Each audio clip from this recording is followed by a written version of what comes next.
नमस्कार. मी प्राध्यापक डॉक्टर शंकर आंदू धडके. विद्यार्थी मित्र हो, सुप्रभात. CB खिडगी महाविद्यालय अक्कलकोटच्या कनिष्ठ महाविद्यालयातील मराठी विभागामार्फत आपलं सहर्ष स्वागत. आपण सर्वजण इयत्ता 12वीच्या अभ्यासक्रमासाठी सिद्ध असालच.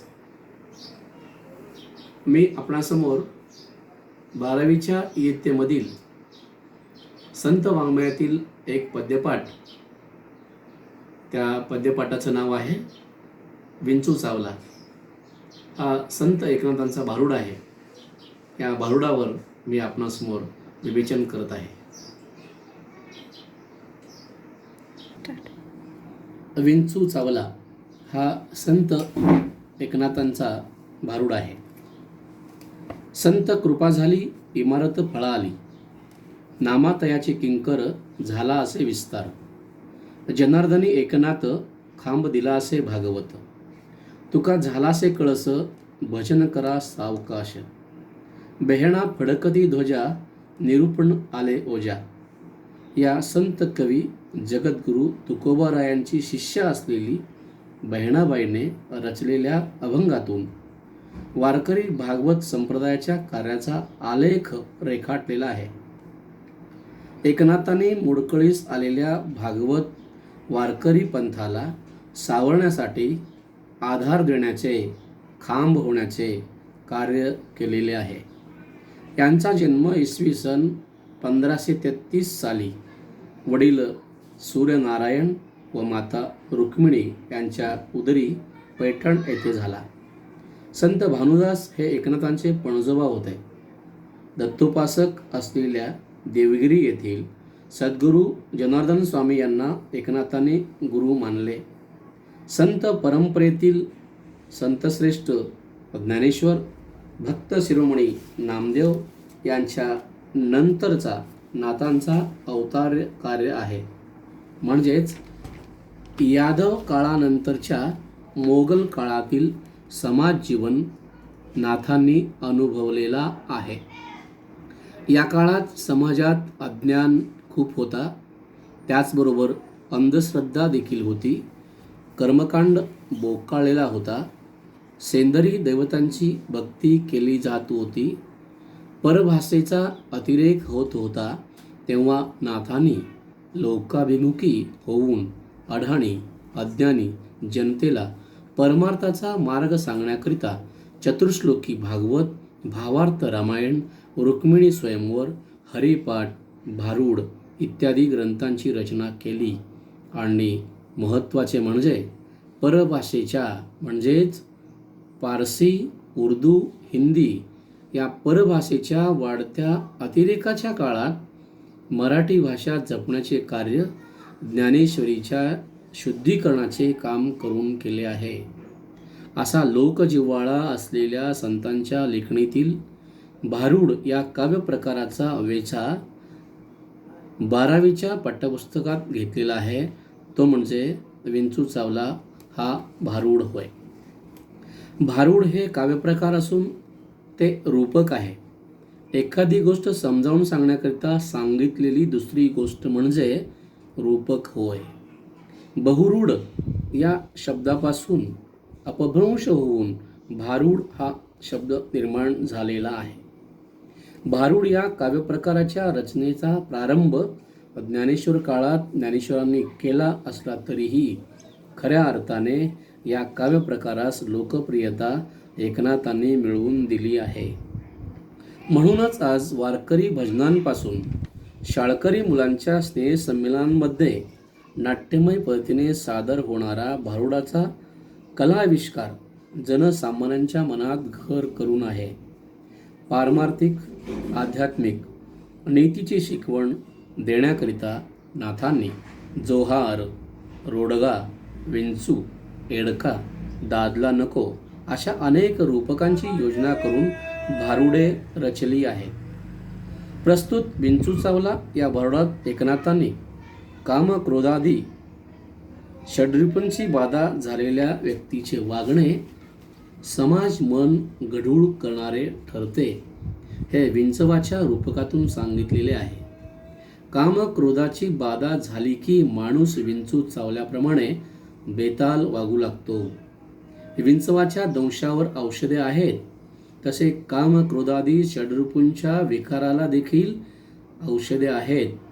ते म्हणजे सत्वगुणाचा अंगीकार करणे होय. यामुळे दुर्गुण जाऊन सद्गुणांचा विकास होईल. मग हे सद्गुण मनुष्याला सुखासमाधानाचे जगणे मिळवून देतील, असा उपदेश केला आहे. तर चला मग आपण तो भारूड कसा आहे पाहू आणि समजावून घेऊ.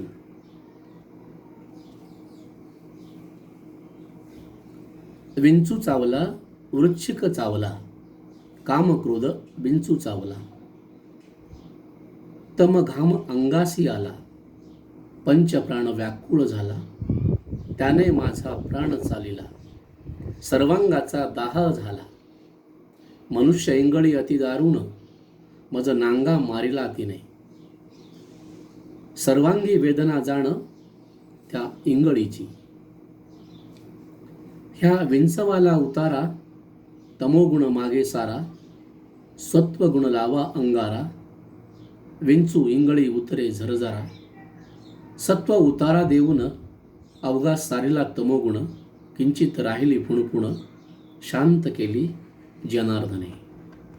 तर पहा, मनुष्याला कामक्रोधरूपी विंचू चावला की त्याच्या वर्तनात तामस वृत्ती निर्माण होते. आता कामक्रोध म्हणजे काय ते समजावून घ्या. काम म्हणजे इच्छा, वासना, भोग, भावना होय. तर क्रोध म्हणजे राग होय. संतांच्या उपदेशातून असे सांगितले आहे की मनुष्य हा षड्रूपूंवर विजय मिळवला पाहिजे. हे षड्रूपू काय आहेत? ते म्हणजे माणसाचे 6 शत्रू आहेत असे मानले जाते. म्हणजेच काम, क्रोध, मोह, मद, मत्सर, अहंकार इत्यादी हे षड्रूपू आहेत. या सर्व भावनांचा अंगीकार मनुष्य जीवनात असतोच, पण त्याचा अतिरेक झाला की माणूस म्हणून राहतो, पण त्याचे वर्तन मात्र अमानवी होते, राक्षसी वृत्तीचे बनते. मनुष्य जीवनाची सार्थकता सांगताना संतांनी म्हटले आहे की मनुष्य जन्मास येऊन धर्म, अर्थ, काम, मोक्ष या प्रक्रियेतून जीवनाची सार्थकता साधत असतो. आता धर्म म्हणजे काय? धर्म म्हणजे मानवतावादी वागणे होय. कोण्याही जीवाचा न घडो मत्सर, जे जे भेटे भूत ते ते मानिजे भगवंत, असे जे ज्ञानेश्वरांनी सांगितलेले आहे ते वारकरी संप्रदायाचा धर्म होय.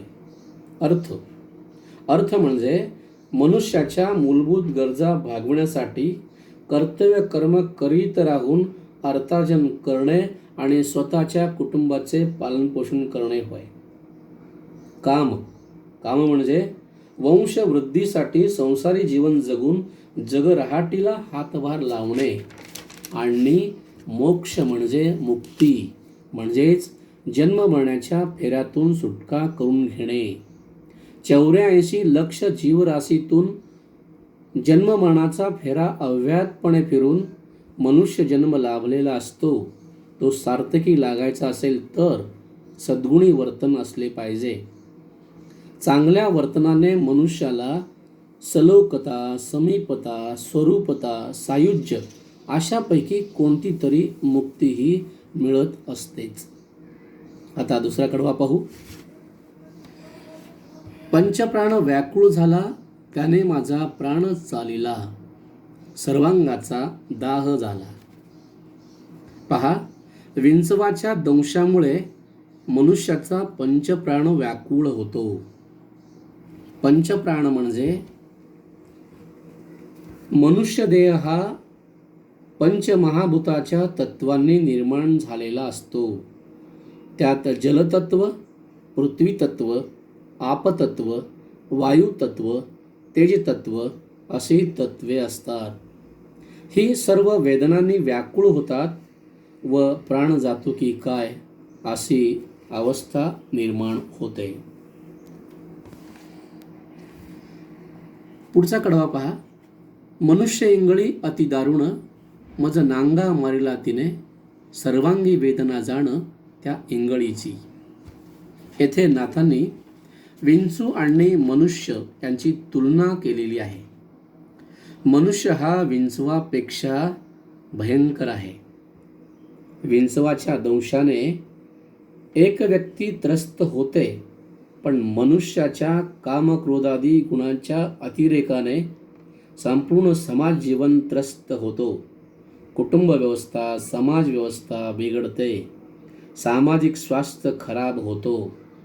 मज नांगा मारिला तिने या ओळीतून एकनाथांनी 16व्या शतकातील अढाणीपणा, अंधश्रद्धा यांनी पोकाळलेल्या कर्मकांडातील लोकजीवनाचे दर्शन घडविले आहे.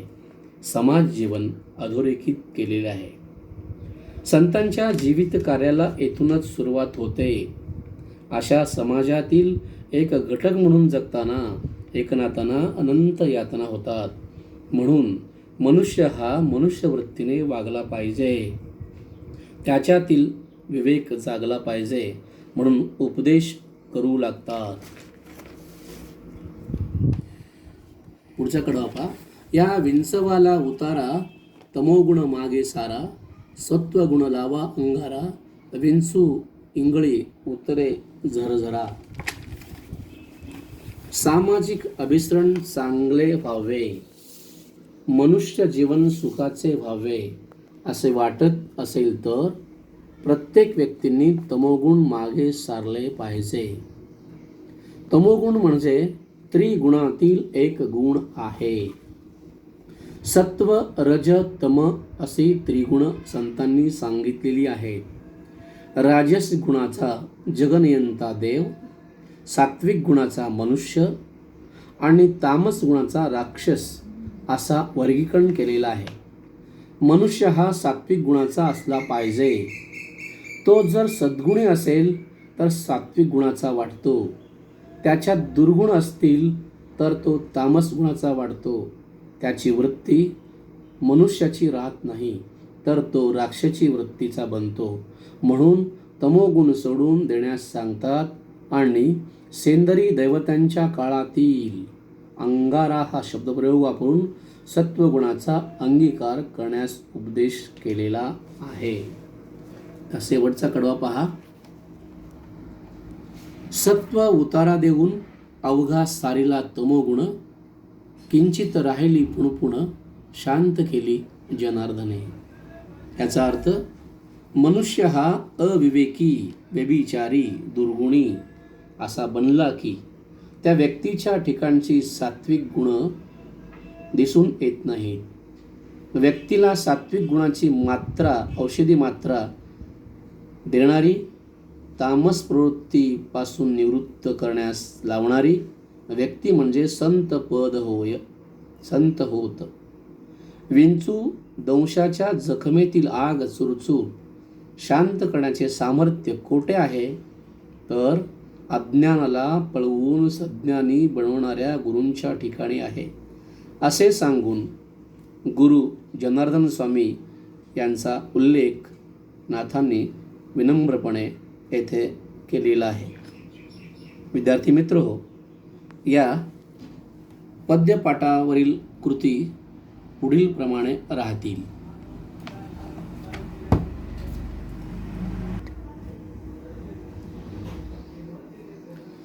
सामान्यतः पद्यपाठ हा विभाग 16 गुणांसाठी निर्धारित असेल असं आपण कल्पना करू. आकलन, रसग्रहण, अभिव्यक्ती या 3 प्रकारच्या कृती यावर असतात. आकलनामध्ये वस्तुनिष्ठ प्रश्न असतील. ही वस्तुनिष्ठ प्रश्न अशा स्वरूपाचे असू शकतील. योग्य पर्याय निवडा, विधान पूर्ण करा या स्वरूपाचा. त्यानंतर रसग्रहण, संपूर्ण भारुडाचं रसग्रहण करण्यास सांगितलेले असेल. त्यानंतर अभिव्यक्ती हे जे आहे त्या अभिव्यक्तीमध्ये मात्र कवितेच्या 2 ओळी देऊन त्या ओळीतील काव्यसौंदर्य, भावसौंदर्य, अर्थसौंदर्य या ओळीतून संतांना, कवींना, कवयित्रीला काय सांगावयाचे आहे अशा स्वरूपाचे प्रश्न या ठिकाणी विचारलेले असतात. विद्यार्थी मित्र हो, हे अभ्यासक्रमाच्या दृष्टीने हा सर्व भाग झाला. आणि विशेष म्हणजे लौकिक जीवनातील